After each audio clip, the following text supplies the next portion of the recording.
How to change your Facebook name before 60 days. If you need to change your Facebook name before the 60-day limit, there's a way to request an exception.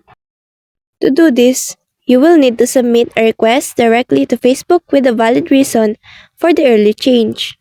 This usually involves uploading a copy of your ID, such as a driver's license or passport, to verify your identity. Once submitted, Facebook will review your request and respond via email. If your reason is accepted and your identity is confirmed, they will manually approve the name change.